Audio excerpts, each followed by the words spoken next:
এবার পোস্ত, সর্ষে আর নারকেল কোড়া দিয়ে একটা পেস্ট তৈরি করে নিতে হবে। সঙ্গে একটু আদা আর একটু রসুন বেটে নিতে হবে।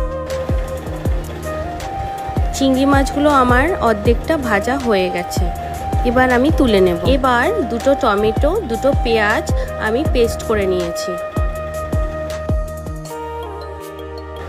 এরপর তেল দিয়ে তাতে লঙ্কা, জিরে, দারচিনি, এলাচ ফোড়ন দিয়ে নিলাম।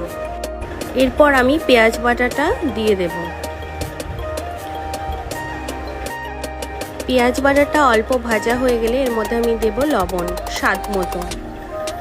ভাজা ভাজা হয়ে আসলেই দিয়ে দেবো টমেটো পেস্ট। টমেটো পেস্টটা দিয়ে ভালো করে কষিয়ে নিতে হবে। এরপর দিয়ে দেবো 1 চামচ হলুদ।